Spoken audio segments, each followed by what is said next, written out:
પાછળ રે પ્રભુજી ગોતવા જાય મારા વાલા પ્રભુજી ગોતવા જાય મારા વાલા સાતે સ્વરૂપ પ્રભુજી દયા રે સાતે સ્વરૂપ પ્રભુજી દયા રે સાતે ના જાલ્યા હાથ મારા વાલા સાતે ના જાલ્યા હાથ મારા વાલા વૃંદાવન કુંજ રળિયા મણો રે વૃંદાવન કુંજ રળિયા રે મીઠી મીઠી મોરલી ભાઈ મારા વાલા મીઠી મીઠી મોરલી ભાઈ મારા વાલા વૃંદાવન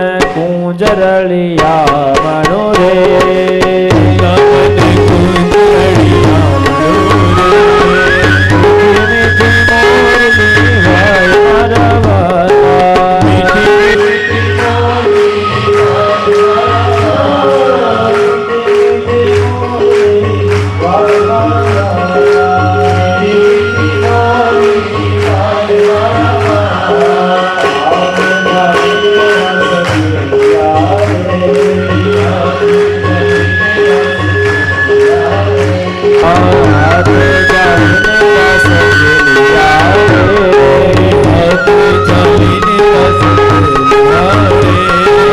ગોપીઓની પૂરી આસ મારા વાલા ગોપીઓની પૂરી આસ મારા વાલા ગોપીઓની પૂરી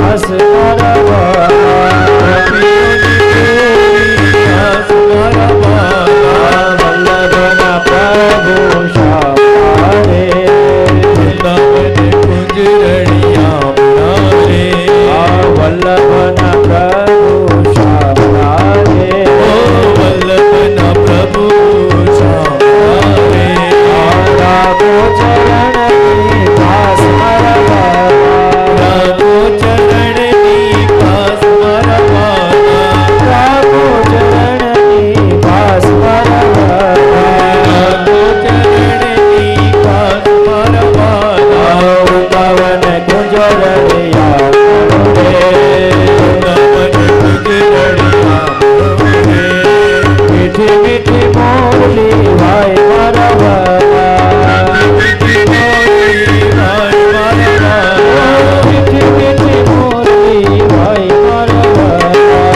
મીઠી મીઠી મોરલી ભાઈ મારા વાલા વૃંદાવન કુંજ રળિયા મણો રે વૃંદાવન કુંજ રળિયા રે મીઠી મીઠી મોરલી ભાઈ મારા વાલા મીઠી મીઠી મોરલી ભાઈ મારા વાલા મીઠી મીઠી મોરલી ભાઈ મારા વાલા મીઠી મીઠી મોરલી ભાઈ મારા વાલા વૃંદાવન કુંજ રળિયા મણો રે વૃંદાવન કુંજ રળિયા રે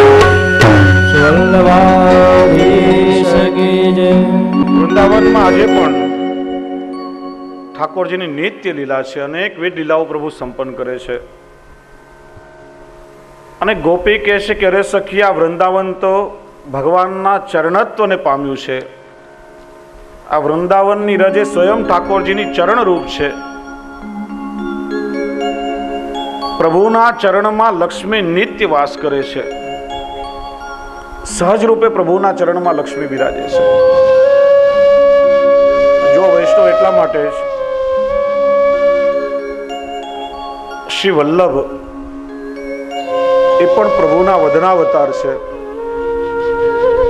અને શ્રી મહાપ્રભુજીની બેઠકજીમાં ચોતરાજીની બંને બાજુ પર આપણે સ્વસ્તિક કરીએ છીએ. ઘણા વૈષ્ણવ પૂછતા હોય કે શ્રી મહાપ્રભુજીના બેઠકજીમાં સાથિયાનું સ્વસ્તિકનું ચિહ્ન કેમ થાય?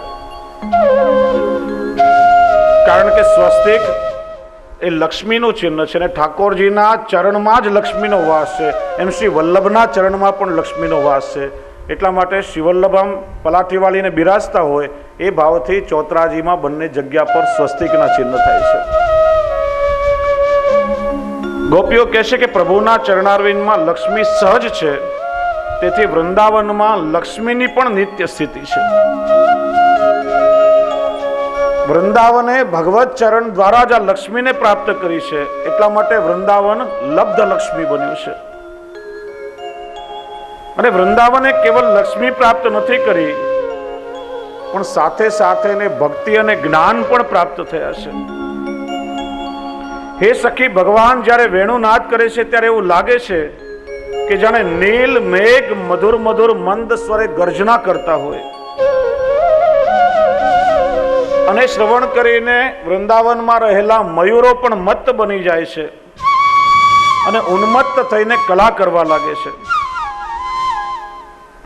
હે સખી, પ્રભુના વેણુનાદનું શ્રવણ કરીને તો બધું જ ભૂલી જવાય છે. મન નાચવા લાગે છે અને ભક્તિના ઉદ્રેકથી જ પ્રાણીને દેહાનુસંધાન રહેતું નથી. જો આ મોર નાચી રહ્યા છે, એ મારા મોહનની મોરલીના નિનાદે પણ તેને ભક્તિ રસથી પરિપ્લાવિત કર્યા છે. અને ભક્તિ રસમાં નિમગ્ન થઈને બધું ભૂલીને મોર જાણે થીરકી રહ્યા છે.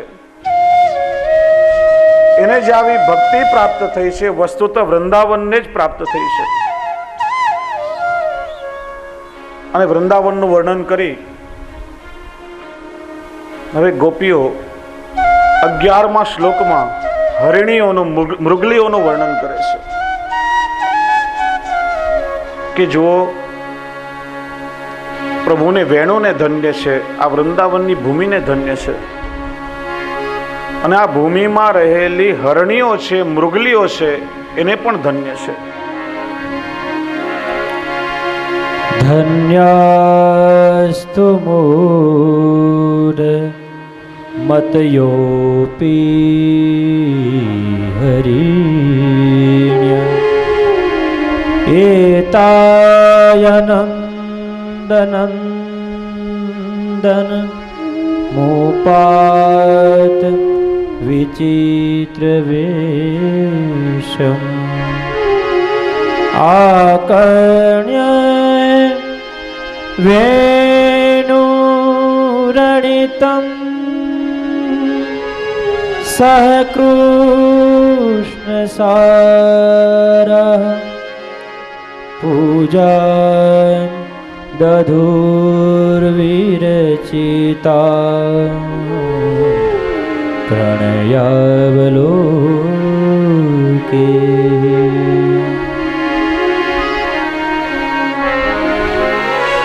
આ શ્લોકમાં પ્રભુના ઐશ્વર્ય ધર્મનું નિરૂપણ કરે છે. 11 થી 16 શ્લોકમાં પ્રભુના ઐશ્વર્ય, વીર્ય, યશશ્રી, જ્ઞાન અને વૈરાગ્ય 6 ધર્મોનું નિરૂપણ છે. ગોપીઓ કહે છે કે હે સખી, પશુ જાતિની આ મૂઢ બુદ્ધિવાળી હરણીઓને પણ ધન્ય છે, કારણ કે પ્રભુના વેણુનાદનું શ્રવણ કરી અને પોતાની નિકટમાં જ વિચિત્ર વેશ ધારણ કરનારા નંદકુમાર તરફ પ્રણયપૂર્વક અવલોકન કરીને આ ગોપીઓ, હરણીઓ ધન્ય થાય છે. એક પ્રકારે પ્રભુની સેવા કરે છે, એમનું પૂજન કરે છે. અને જુઓ તો ખરા કે આ મૃગલીઓ પણ એમના પતિ એવા કૃષ્ણસાર મૃગની સાથે લાવીને પ્રભુની સેવા કરી રહી છે. અને એટલા માટે વસ્તુતઃ તેઓ કૃતાર્થ છે.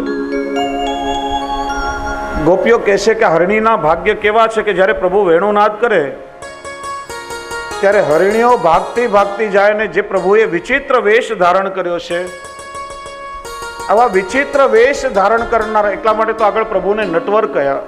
નટ એટલે કે કોઈ પણ પ્રભુના સ્વરૂપથી મોહિત થઈ જાય. અજ્ઞાનીઓ ઓળખી ના શકે, જ્ઞાનીઓને મોહિત કરી દે. કેવલ પ્રભુના પ્રેમી ભક્તો જ પ્રભુના સ્વરૂપને ઓળખી શકે છે. એટલા માટે અહીંયા શબ્દ મૂક્યો છે કે વિચિત્ર વેશ. જ્યારે પ્રભુ ધારણ કરે છે ત્યારે મોટા મોટા યોગીઓ કે મહંતો પણ પ્રભુના સ્વરૂપને ઓળખી શકતા નથી. અને એ પ્રભુના સ્વરૂપને આજે મૃગલીઓ ઓળખી લે છે કે આ પ્રભુ જ મારા સ્વામી છે. અને જો કે આ મૃગલીઓ એકલી નથી આવતી, પણ પોતાના પતિ એવા કૃષ્ણસાર મૃગને સાથે લઈને દોડતી દોડતી આવે છે. અને એટલા માટે આ હરણીઓથી વધારે ભાગ્યશાળી કોણ હોઈ શકે? વૈષ્ણવ પ્રભુનો સ્વભાવ જ છે કે જ્યારે જ્યારે પ્રભુ પધારે છે ત્યારે ત્યારે પ્રભુ વિચિત્ર વેશ ધારણ કરીને જ પધારે છે. જેમ નરસિંહ અવતારમાં પ્રભુએ વિચિત્ર વેશ ધારણ કર્યો, વામન અવતારમાં વિચિત્ર વેશ ધારણ કર્યો, કારણ કે પ્રભુને જેને પોતાની ઓળખાણ કરાવી હોય એને જ કરાવે છે. બીજા બધા પ્રભુના સ્વરૂપને ઓળખી શકતા નથી. પ્રભુના જે કૃપાપાત્ર જીવો છે એ કેવલ પ્રભુની કૃપા દ્વારા જ પ્રભુના સ્વરૂપને ઓળખી શકે છે. વિચિત્ર વેશ કોને કહેવાય? કે પ્રભુ એવા એવા સ્વરૂપ ધારણ કરીને પધારે કે સામાન્ય જીવ તો પ્રભુના સ્વરૂપને ઓળખી જ ના શકે. કહેવાય કે ગામમાં એક વૈષ્ણવ રહેતા હતા અને નિત્ય ઠાકોરજીની સેવા કરે. હવે એમના ગામમાં અચાનક પૂર આવ્યું, પાણી ભરાવા લાગ્યું, વધવા લાગ્યું, એમના ઘર સુધી પાણી પહોંચ્યું. ત્યાં સામે રહેતો પાડોશી આવ્યો કે વૈષ્ણવ, પૂર ધીરે ધીરે વધી રહ્યું છે, આ પૂરમાં તમે તણાઈ જશો, ચાલો મારી સાથે ચાલો, આપણે ગામની બહાર નીકળી જઈએ. પેલા વૈષ્ણવ કે હું તમારી સાથે નહીં આવું, આટલા વર્ષોથી હું ઠાકોરજીની સેવા કરું છું, આટલા ભાવથી સેવા કરું છું, ઠાકોરજી પોતે મને બચાવવા માટે આવે તો હું પ્રભુની સાથે જઈશ, તમારી સાથે મારે નથી આવવું. પેલો પાડોશી ચાલ્યો ગયો. પાણી ધીરે ધીરે વધવા લાગ્યું, પહેલા માળ સુધી પાણી પહોંચ્યું. એ વૈષ્ણવ પોતાના ઠાકોરજીને પધરાવીને બીજા માળે આવ્યો. થોડી વાર થઈ, ત્યાં એક માણસ હોડી લઈને આવ્યો અને પેલી બારી પાસે હોડી ઊભી રાખીને કહ્યું કે વૈષ્ણવ, પાણી ખૂબ વધી રહ્યું છે, મોકો છે, હોડીમાં બેસી જાઓ, આપણે અહીંથી પ્રાણ બચાવીને નીકળી જઈએ. પેલો વૈષ્ણવ કે મારે તારી સાથે હોડીમાં નથી આવવું, આટલા વર્ષોથી પ્રભુની સેવા કરું છું, પ્રભુ લેવા આવે તો જ હું આવું. પાણી વધતા વધતા બીજા માળથી ઉપર પહોંચ્યો. પેલો વૈષ્ણવ ઉપર અગાસીમાં આવ્યો.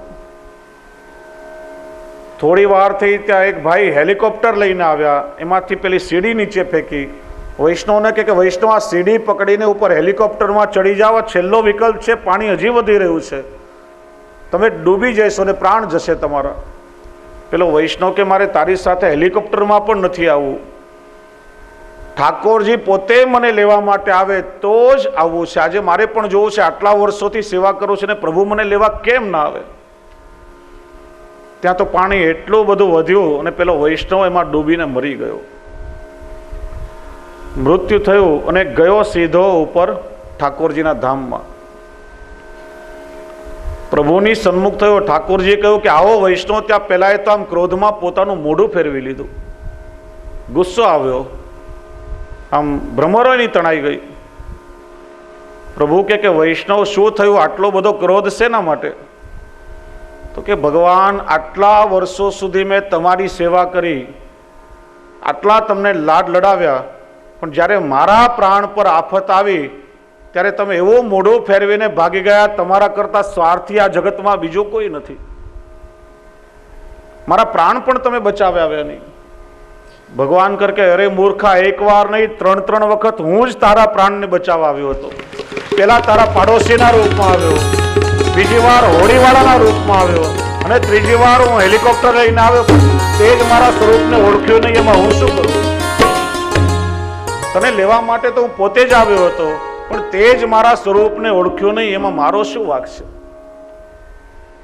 એમ કહે છે કે ભગવાન જ્યારે જ્યારે પધારે ત્યારે ત્યારે ભગવાન વિચિત્ર વેશ ધારણ કરીને પધારે છે. અને અહીં ચર્ચા થઈ રહી છે હરણીઓની. કહેવાય કે આ જગતમાં સર્વત્ર ઈશ્વરની અથવા જે ઐશ્વર્ય સંપન્ન વ્યક્તિ હોય, જેનામાં ઈશ્વરની ઈશ્વરતા હોય, એમનું જ પૂજન થાય છે. અહીં આ સમયે તો ભગવાને પોતાના ઐશ્વર્યાદિ ધર્મોને છુપાવી અને મનુષ્ય વેશ ધારણ કર્યો છે. પ્રભુના સ્વરૂપ કે લીલાને જાણનાર કોઈ જ્ઞાની ભક્ત હોય તો આ સમયે પ્રભુની પૂજા કરે સમજાય,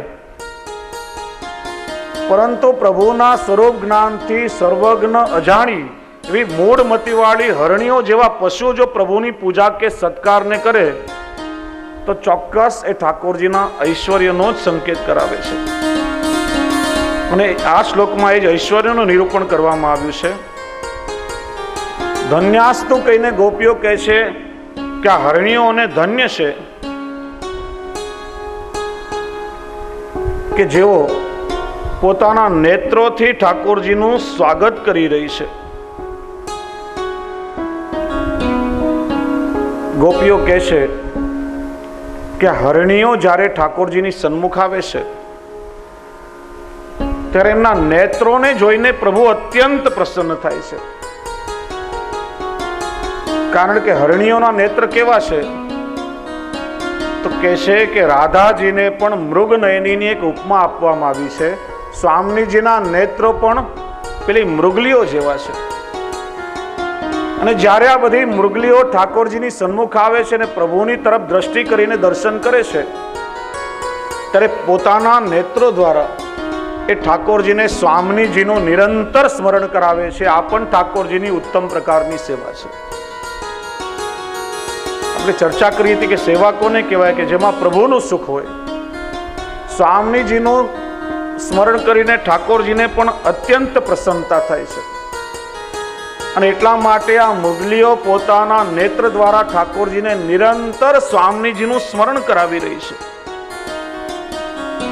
અને એટલા માટે હરિણીઓને ધન્ય છે. બીજું કહ્યું કે હરિણીઓ એકલી નથી આવતી, પણ આ હરિણીઓ આવી છે પોતાના પતિ એવા કૃષ્ણસાર મૃગને સાથે લઈને.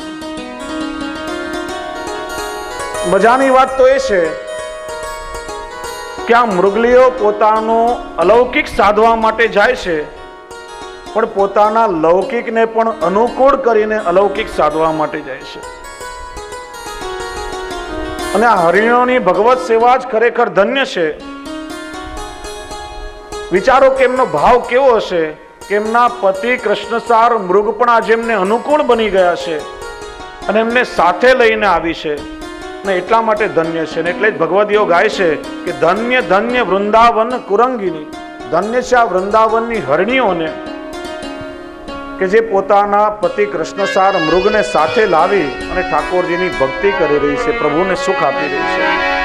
ધન્ય ધન્ય વૃંદારણ્ય કુરંગિની. ધન્ય ધન્ય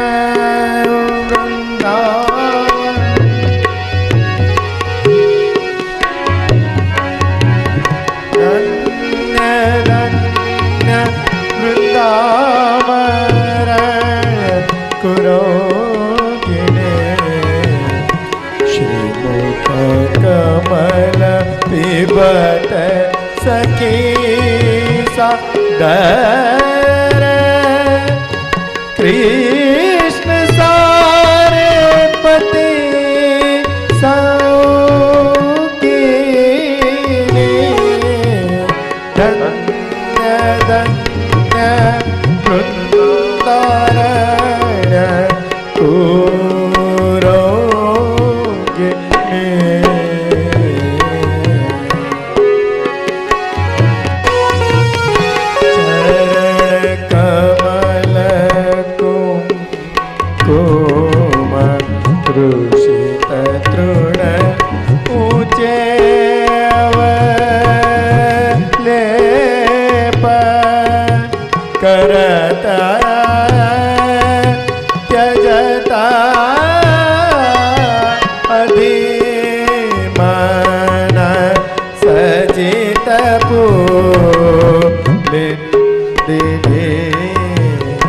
गोविंद प्रभु को अमृत नादे सुन अकित प्रवाह तरोगे.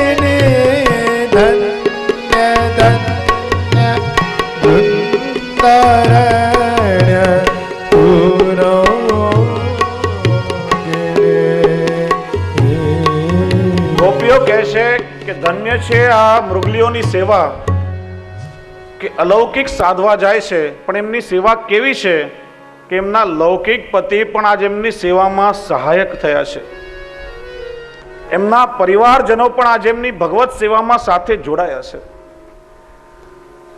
શ્રી મહાપ્રભુજી આજ્ઞા કરે છે પરિજનોપી કૃતાર્થો ભવતી.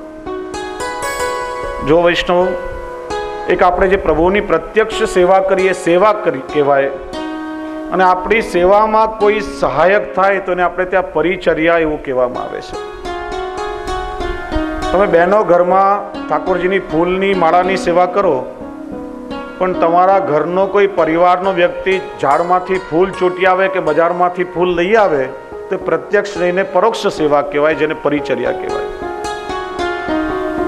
તમે ઘરમાં ઠાકોરજીની સેવા કરો, પણ એ સેવામય સંસાર ચલાવવા માટે જે દ્રવ્યની જરૂર હોય તમારા પતિ કમાઈને લાવે, જેનાથી તમે પ્રભુની સેવા કરો, તો એ સાક્ષાત નહીં ને પરોક્ષ સેવા કહેવાય. અને પરિજનો પણ ઠાકોરજીની સેવામાં સહાયક થઈને પરિચારક થઈને કૃતકૃત્ય બની જાય છે.